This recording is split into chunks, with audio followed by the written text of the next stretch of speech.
Hello. You know the reputation of Hollywood producers. I'm not going to name names, but there are stories. They're notorious. One throws phones at his assistants, another just throws phone chargers.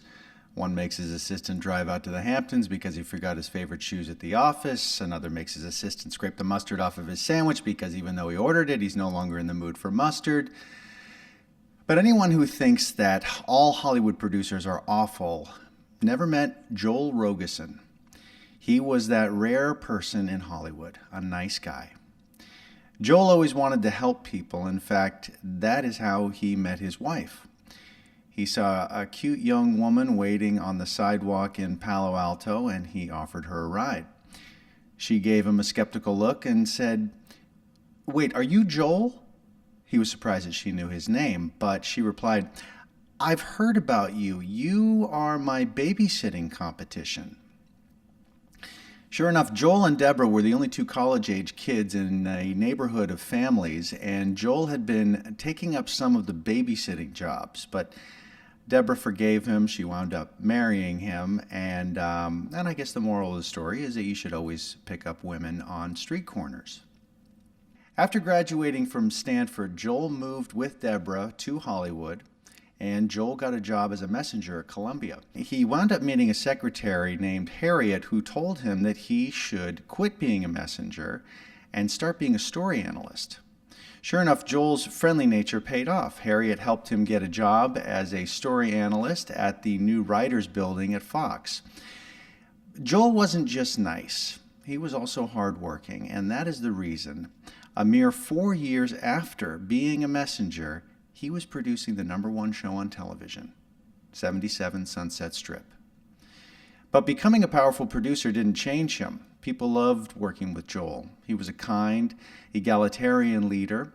As his wife Deborah said, people would bust their asses for him.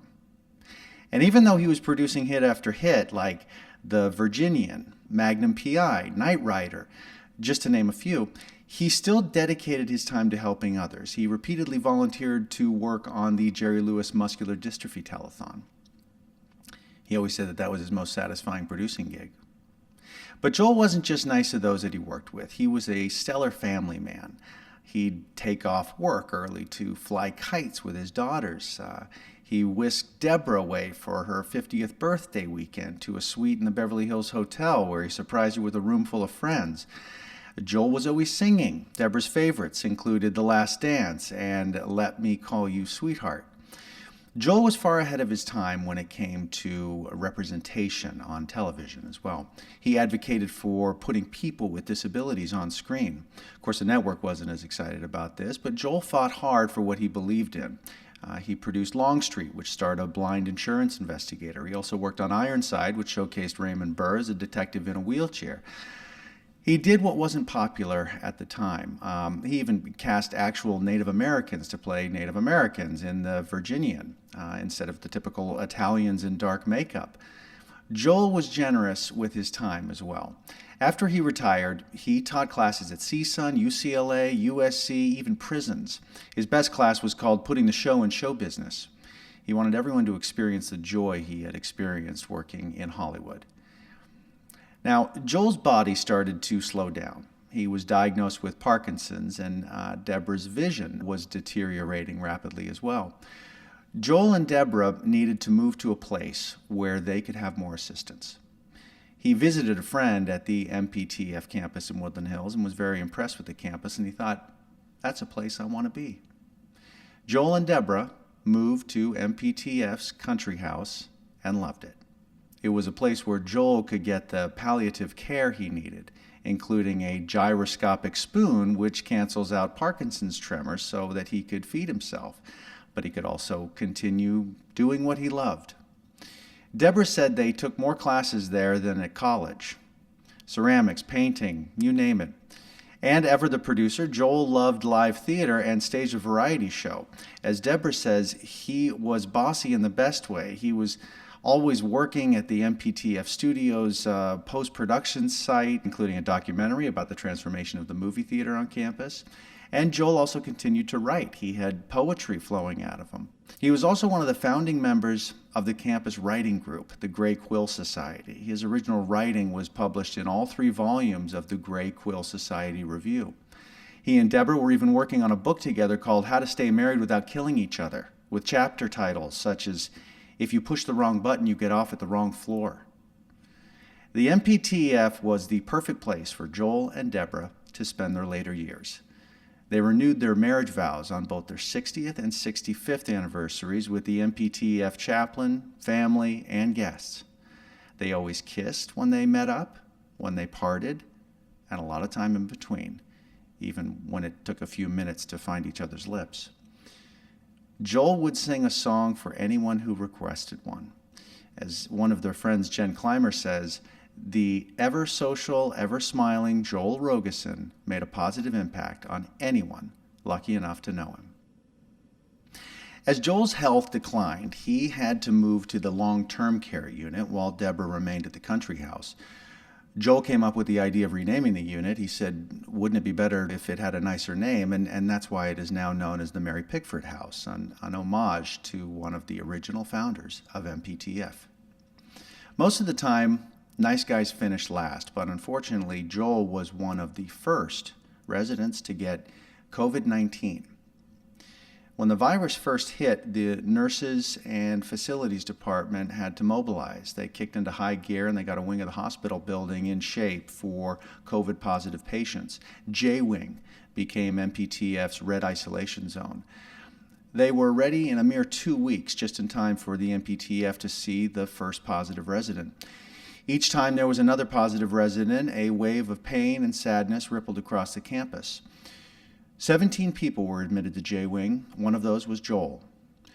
Because of his underlying conditions, Joel required more intensive care than the MPTF staff could provide. He was transferred to a COVID unit at West Hills Hospital. And when Joel knew that it was not likely that he would survive, he asked to come back to MPTF for hospice care. Joel wanted to come home to die. Deborah couldn't see Joel in person during his last days fighting the disease. Neither could his daughters. Joel was sadly separated from his immediate family, but he was in the care of the staff who knew him and loved him over the years. The MPTF campus had become his home, the staff, his second family. Joel died on April 21st, 2020, at age 87. During his final hours, Deborah was watching an interview the MPTF staff had previously done with Joel, and when she got the news that he had died, she continued to watch the interview for another 15 minutes before she called their daughters. She felt like he was still there with her. Deborah remains at the country home, surrounded by loving staff and friends, which she says has made her life much easier. Deborah continues Joel's legacy for caring for others. She volunteers for MPTF's daily call sheet, where she phones people who are isolated from their families because of the pandemic lockdown. And the MPTF continues its fight against COVID. Of the 17 people admitted to J-Wing, 6 people passed away, but 11 made a very triumphant return to their previous homes on campus. The MPTF COVID-19 Emergency Relief Fund offers financial relief and support services to industry workers impacted by the shutdown. Their social workers have fielded more calls in the last 6 months than they have over the past 3 years. Even though Joel Rogosin is gone, he leaves a legacy of kindness and generosity. Joel was a nice guy who took care of others. MPTF reminds us that taking care of each other is all of our responsibility. So young, but a moment ago. So young, but a moment ago. I'm honored to share Joel and Deborah's story and have the great pleasure of introducing all of you to Deborah right now. My husband was a wonderful man, and I adored him. And I adored him every minute for the 67 years I knew him. Well, this is a wonderful place to live. I wouldn't live anywhere else. And we planned to come here 10 years before we came, and we never regretted it for 1 minute. We love it here. It's a wonderful place to support, and I thank you for doing that, and I admire you for doing that. I just thought it was wonderful to have Jason Bateman read our story. Thank you very much. You did a fantastic job.